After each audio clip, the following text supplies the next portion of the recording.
What's going on, everybody? This is Sean from Room 9 Podcast. And coming up in this, in air quotes, episode, I wanted to start this side thing where I take different clips from all the other podcasts and kind of just discuss little segments and things along that nature that I like about each episode or just certain episodes, not necessarily every episode. And I want to kind of try to start, I guess my goal is to really start a group discussion, to get people more involved in messaging and just discussing different things, because all of us have these different ideas. All of us have different ways that help us on a recovery, that help us with our loved ones, that help us just in general. And I think it's awesome to have everybody's different ideas just come out of the woodwork and just get thrown out into one spot. So that is the goal, ultimate goal of what this little segment is called. I guess I'll call it the best of or whatever it is. That being said, coming up in this first segment is from episode 12, where I was sitting down with Matthew. And in this segment, we talk about discipline versus motivation. And my point in this segment, as I was talking about, is saying that we're not always motivated. We're actually, lots of times, we're very unmotivated to do things. Even when we have a passion for something, there's times when we are unmotivated to get up and do it. If we are disciplined in these areas to where we just go and we do these things, we get up, we do it, even though we don't feel like it. My point of all this is saying that when we do this, the fruits of our discipline brings wonderful motivation. When I don't feel like doing things with this podcast and I force myself to sit down and edit and do things when I'm tired and don't feel like staring at a computer screen or hearing myself talk, which is something I really don't like, and I force myself to do it, I feel great afterwards. I feel better afterwards when I have to get up and clean my house. When I have to get up and go to the grocery store and I don't feel like doing it. When I have to get up and make my bed and I don't feel like doing it. When I come home to a clean bed, when I come home with the groceries, when I come home to a clean house, I feel great. I feel motivated that I can do other things. And motivation springs off into many other things. So if we are disciplined, we get motivation more and more and more, the more disciplined we are. And the more motivation we are, the happier we are. The more motivated we are, the happier we are. So that being said, here's that clip with Matt and I from episode 12, Room 9. If you haven't listened to that episode, be sure to check it out. And I will be right back after this.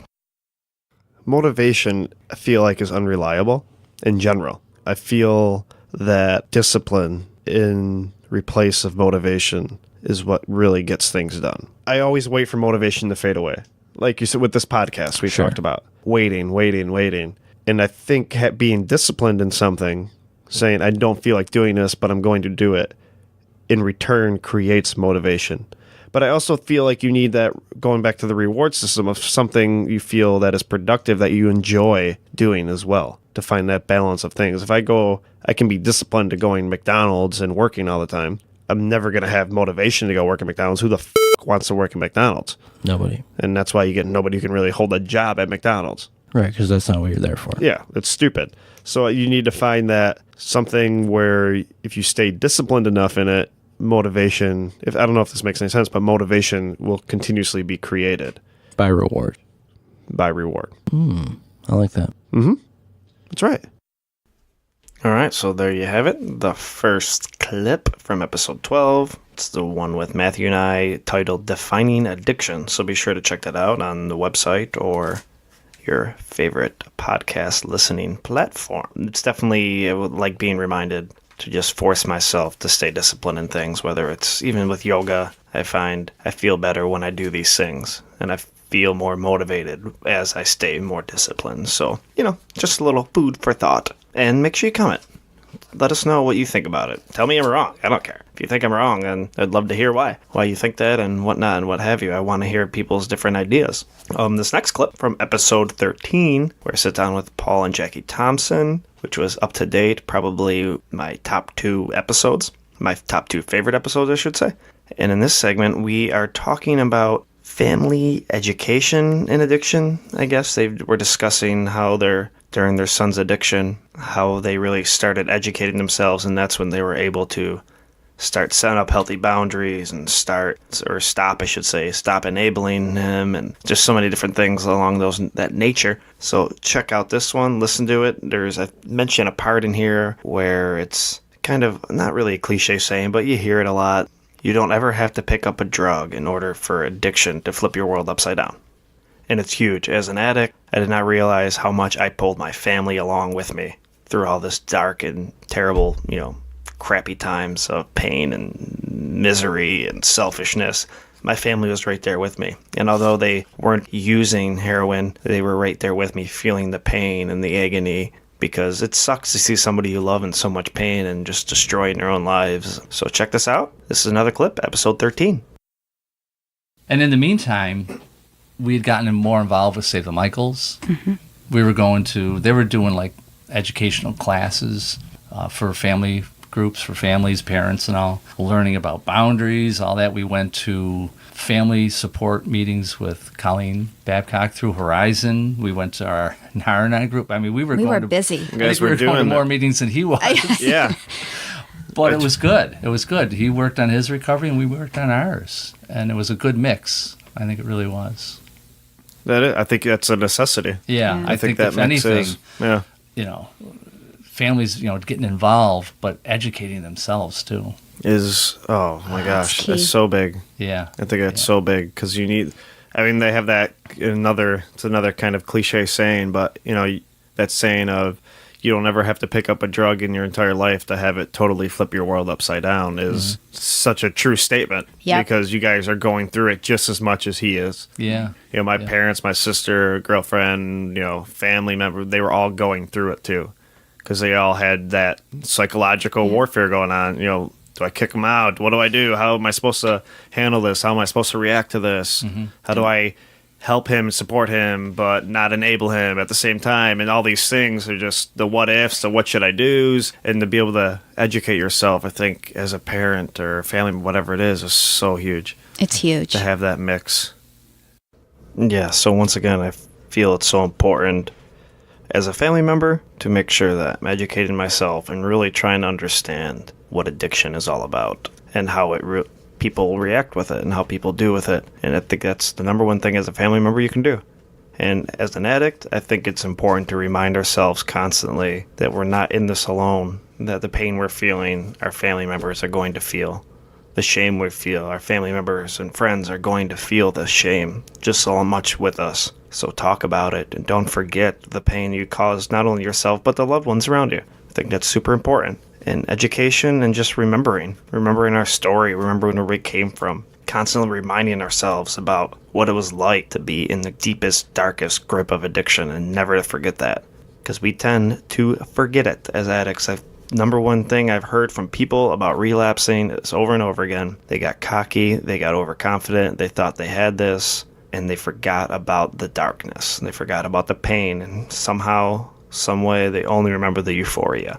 So constantly, on a daily basis, remember that you cannot forget to. I don't know why I'm talking like that. That you cannot forget the darkness. Do not forget it. Always remember it. I came up with a quote from jail to my first 28-day program before I went out to Horizon Village for 3.5 months. I remember going to these H&Is at Blaisdell ATC in Orangeburg, New York, and AA would come in. They would be in about 6-7 days a week, every night. And they'd have guest speakers every night. And every time I heard somebody talk about relapse, it always got to the point where they forgot about the darkness, the grip, the shame, the guilt, the weight of just pain that is sitting on your shoulders. They forgot about it. I don't know how it's possible, but we do it. And I came up with a quote that I have said to myself every day since. I know I got this as long as I know I don't got this. I need to remember that if I don't continuously reflect on my recovery, reflect on myself, that, hey, you cannot forget about the crap that you just came out of. If you forget about that and only remember the good parts of drugs, you will be back in it and doing this all over again. So I know I got this as long as I know I don't got this. And this next clip coming up is from the most recent episode 14. And I'm sitting down with my girlfriend Christine, and we're talking about some things, but we get to a point later on in the episode where I discuss the relief of when I got arrested and when everything was out of the bag and everybody knew and everything was done and I was in jail, and there was still some sort of relief along with a lot of anxiety, but there was this relief of just, it's known, it's out there, it's not covered up anymore, I'm not hiding it. And there's something to be said about the feeling of just naming an issue, naming a problem, and saying it out loud, literally saying it out loud. And I've been I've read this book by this clinical psychologist I really like, and one of the chapters in the book is be precise in your speech. And he goes on to talk about how sometimes we don't want to admit there's a problem, we don't want to say there's a problem, and it just gets bigger and bigger, and we're hiding behind it as if it's going to go away. So if I ignore this thing, I might think it's going to go away. And when you look at that from an outside perspective, it is stupid because the problem just gets heavier and heavier and heavier. And he goes on to talk about this kid's story. I can't totally recall the name of the book, but the point of the story was this little boy has a dragon about the size of a cat. And he goes down and tells his mom, and his mom's like, there's no such thing as dragons, honey. And the dragon keeps getting bigger, and the boy keeps telling the mom, Mom, there's a dragon in the house. And the mom keeps saying there's no such thing as dragons, and the dragon gets bigger and bigger until the dragon keeps getting so bigger and bigger until it gets so big that it takes the house off the foundation, and the dragon is running away with the house. And the father comes home and doesn't know where the house is. He finally finds it. He asks the wife, what the heck is going on? And she goes, I don't know, what's happening? And he goes, honey, there's a dragon in the house. And then the dragon gets smaller. And the more they talk about the dragon being in the house, the smaller it gets. And it's just an amazing thing when we have an issue and we have a problem and we name it and we talk about it, and it just gets smaller and smaller and smaller and smaller. So this little segment coming up is basically talking about how when we name something, when I first said I'm an addict, when I first was telling people, yeah, I'm in here because I stole stuff from a house in order to feed my habit. And when I was able to do that, it's amazing, the relief at just naming a problem, how great it feels. And when we do this, it is amazing. Now we can focus on it and we can figure out how we're going to fix this problem. So here's that clip, and we'll talk about it a little more after. It's crazy. Just naming something, just putting a name to it, is one of the most important things. It's the first step, obviously. It's one of the most important things and biggest things and hardest things to do. Is I have this issue, and this goes with addiction. It goes with any problems you have to fix in life. Any opinions you have that are different than a significant other, whatever it is, it goes with anything. It's amazing what naming it does. Just, all right, here's the issue. Even you could be completely wrong in the situation, but here's the issue. This is what I'm feeling. This is it. Now I named it. So now I can do something with it. Because you can't do something, you can't do anything with something you don't know what it is. So naming it is just like, oh, what a sigh of relief. I mean, the first time just saying, I'm Sean and I'm an addict, and truly meaning it, truly knowing it, is one of the biggest reliefs ever. Just saying it. Okay, wow, I can put this out there now. All right. So now I know I have a problem. Because even to myself, again, eating, breathing, thinking nothing but, all right, how am I going to get high? How am I going to sustain getting high? How am I going to keep getting high? And what do I need to do to get it? And like just every waking moment of the day is consumed with just fulfilling your addiction. Like, addicts are not lazy people whatsoever. No. They just have priorities, obviously, are so effing backwards. Yeah. But we'll do anything and figure out any tricks and get money any way, we possibly can. But to have that, just like, to name it and just be like, all right, it was just such a relief to finally get through. All right, now I can actually work on this. All right, there you have it. Naming something, it is amazing what it can do. And before I played this clip, I mentioned about this book called The 12 Rules of Life by Jordan Peterson. In that chapter, Be Precise in Your Speech, there's this little segment I want to read out of here because I thought it was just amazing. It's too good not to read, so I'm going to go ahead and read that real quick. And as he's talking about, he says, why refuse to specify when specifying the problem would enable its solution? Because to specify the problem is to admit that it exists. Because to specify the problem is to allow yourself to know what you want, and then you will know precisely and cleanly when you don't get it, and that will hurt sharply and specifically. But you will learn something from that and use what you learn in the future. And the alternative to that single sharp pain is the dull ache of continued hopelessness and vague failure in the sense that time is slipping by. Why refuse to specify? Because while you are failing to define success, you are also refusing to define failure to yourself so that if and when you fail, you won't notice. And it won't hurt. But that won't work. You cannot be fooled so easily unless you have gone very far down the road. You will instead carry with you a continual sense of disappointment in your own being and the self-contempt that comes along with that, and the increasing hatred for the world that all of that generates. So not specifying a problem, not saying something, can cause so much more trouble than you can ever think. And that reminds me of just in the depths of addiction, when I was hiding it from everybody, how heavy it was, how miserable I was, how depressed I was, how much anxiety I had, just the weight of all the lies weighing on your shoulders and pulling you down to the ground where you can barely walk. It's insane. And as soon as it was out, as soon as I got caught, as soon as I was forced to admit it because I'm in jail, that was a weight off my shoulders. It's crazy how that happens. It's so amazing to me. And I've really tried to develop in my own life and in my own relationships now. If something bothers me, I'm gonna bring it up. I want to talk about it. I'm trying to make a really good habit of this because it festers. And it could be something that somebody unintentionally did, say your significant other, your spouse, whoever, a friend, and they do something or maybe don't do something, or they say something or maybe don't say something, and it bothers you. And you don't say, hey man, or hey baby, when you did this, it felt this way. Because I feel like sometimes we feel like crybabies when we feel a certain way, like I shouldn't feel sad or offended by this, so I'm not going to say nothing. But when we don't say anything, it gets bigger and bigger and bigger and bigger. For instance, take the example of a spouse, a husband cheating on his wife. Now, immediately this wife finds out husband's cheating on her, and her whole world is just flipped upside down. She thinks she had something that wasn't real. She thought she had something that didn't really exist as soon as she finds this out. And naturally, yes, the husband cheated. That is wrong. That is terrible. That is effed up. And it's not right to do. But what if 2 years back, she would have spoke up, but she didn't speak up about this tiny issue because she was afraid to, because maybe her dad didn't allow her mom to speak up ever. And we don't name these problems. And that problem between husband and wife got bigger and bigger and bigger and bigger. And it pulled them apart. They stopped talking. They stopped making love. They stopped doing all these things together. And finally, the relationship is empty and he wants to find fulfillment somewhere else. So when we have a little issue going on in our relationships anywhere in life, talk about it, bring it up, be with honesty, be truthful, live in truth. And the blossoming from that is going to be unbelievable. You're going to enjoy life so much more when you can just find a problem, be precise in it, and talk about it with somebody when you're having it.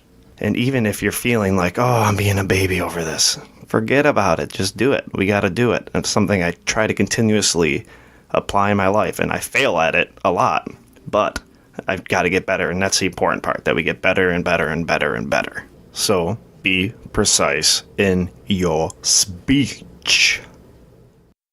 And in this final clip coming up is from the same episode 14 with Christine. I get into, and it kind of relates to my one blog, so if you haven't read this blog, go check it out, room9podcast.com, click on the blog, and the blog is titled My Paradoxical Addiction. And throughout that blog, I start discussing about self-pity and about just not liking myself whatsoever. And I remember laying in jail and just thinking to myself, I gotta change something. I gotta get out of this self-pity. If I'm going to change, I gotta stop with this chip on my shoulder. I gotta stop feeling sorry for myself. I have to stop acting like I'm the only one who's ever been through any kind of pain or suffering. Because self-pity doesn't get us anywhere. It doesn't do anything good for us. I've thought about it for so many hours and hours and hours about, is there any benefit to self-pity? And there isn't any. All it does is keep you stagnant. It just weighs you down and holds you down. It makes you blah. And I know I needed to get out of it. And I remember having that choice. I can either stay in this, or I can figure out how to love myself, forgive myself, accept myself, and just develop a confidence in myself. And so I had to make this decision. I had to get out of it. And it came back to, I guess I would say, it came back to figuring out that the blog title I wrote is My Paradoxical Addiction. And I called it that because maybe shitty times aren't really that shitty. And in order to make shitty times not shitty, we need to learn from them. We need to use them as an opportunity to grow. And yes, you have every right to feel down and out and feel like crap when a painful situation comes around. But while you're feeling that, we need to learn. We need to grow as an individual. We need to take what is happening and apply it to our lives and see what we can fix in our lives, see what we can learn from it. And that's what gives that meaning. That's what can give any situation a meaning. And that's all we want as human beings. Every individual, I don't care who you are, and you can say you don't want it all at all. but you do. We want to feel wanted. We want to feel needed. We want to feel that we have meaning and purpose. And in order to do that with these crappy situations, we have to learn from them. We have to learn to develop an awareness to the point where anything that's happening, or what can I get from this? What can I change? How can I react to this differently? What is the universe trying to tell me right now? What is the universe trying to get me to fix and change in myself? And when we start doing that, these terrible dark moments become so beautiful at the same time. And it's so bizarre how that happens, but it happens. You know, when I lost my brother and sister, some people said some really dumb things to me.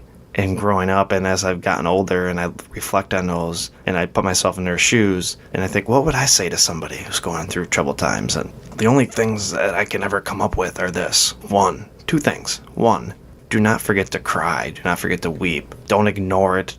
Again, going back to the prior clip, be precise in your speech. Don't ignore the problem because it's just going to get bigger. Don't ignore the pain because it's just going to get bigger. So name it. And then cry about it. That's okay. That's fine. Crying about things is such a gift. Honestly, it is. It's such a release of emotions. It takes that heavy weight off your shoulders. So don't forget to do that. And the second thing I would say to people is, as you're crying, as you're on the ground, since you've gotten knocked over and you're laying on the ground in the dirt, in the mud, whatever it is, pick your head up and do the best you possibly can to learn from the situation. You have to grow from it. And all of a sudden, this shitty, terrible moment can become so beautiful.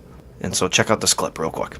I mean, I remember being in jail and laying in my bed in there, if that's what you want to call it, and thinking, all right, well, I can continue down this road of self-pity, having a chip on my shoulder at the world, screwing everybody over, just doing what I need to do, numbing life, not doing anything with it, and just continue down here. Or I can go this other way and choose to change, choose to be positive, choose to start figuring out how to accept myself, love myself, forgive myself, have confidence in myself. I can choose how to do all these things and do what I should do and live a fulfilled, content, happy life. And that's why I remember us laying in there. And I remember saying, whether I don't know if Christine is still going to be around after this or not, I have no idea. I can't communicate with her. But either way, I have to make a decision. You know, what am I going to do?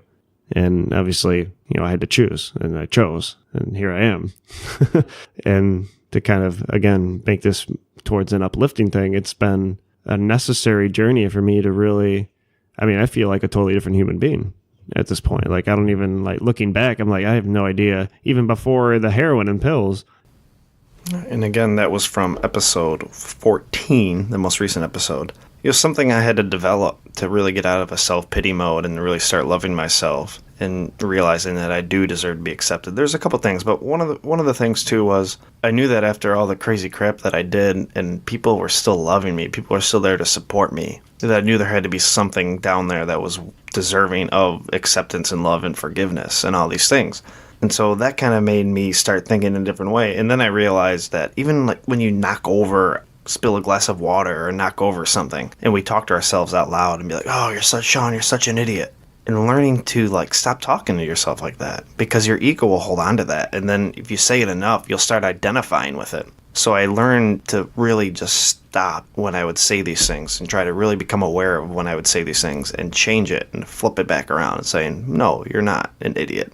You know, when I'd get into these self-pity modes of, oh, I did some terrible things, I'm such a piece of crap, I would counter that with, yes, you did some messed up things, you made some mistakes, but you deserve all these beautiful things as well. Every human being, no matter what we've done in our lives, no matter what mistakes we've made, we deserve all these things. So you have to, we, not just you, we have to continuously talk to ourselves in a positive manner and just really confirm that we are deserving of this love and this confidence, and we have to make the decision to do it and continuously do it. And before I sign off here, there's one last thing that I wanted to touch base on, since I brought up this 12 Rules of Life book a couple segments back.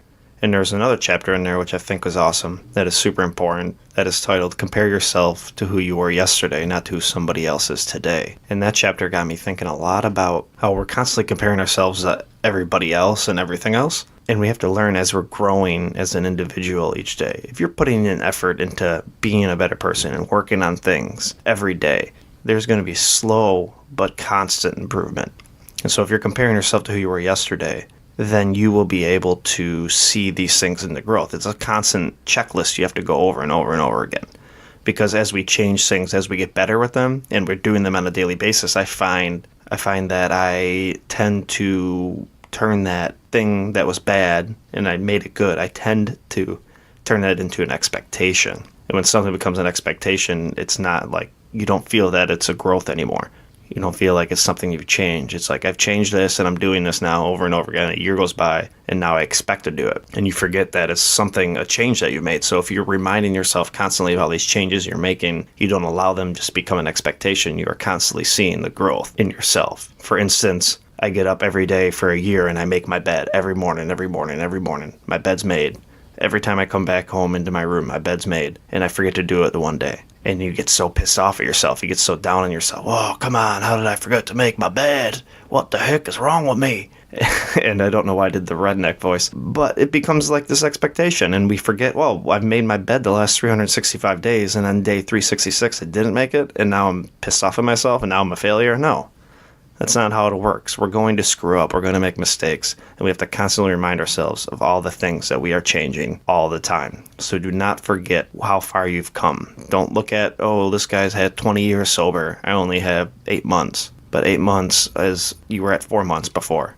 And you were at 1 month before. And you're at 1 day before. So each time you see these things growing and you see these things changing, each time you have to just constantly congratulate yourself. Give yourself a pat on the back. Tell yourself you deserve good things. Tell yourself you deserve to be loved. Tell yourself you deserve to be forgiven and accepted. And that develops confidence. And when you have confidence, you're not scared to fail anymore. You're not scared to screw up.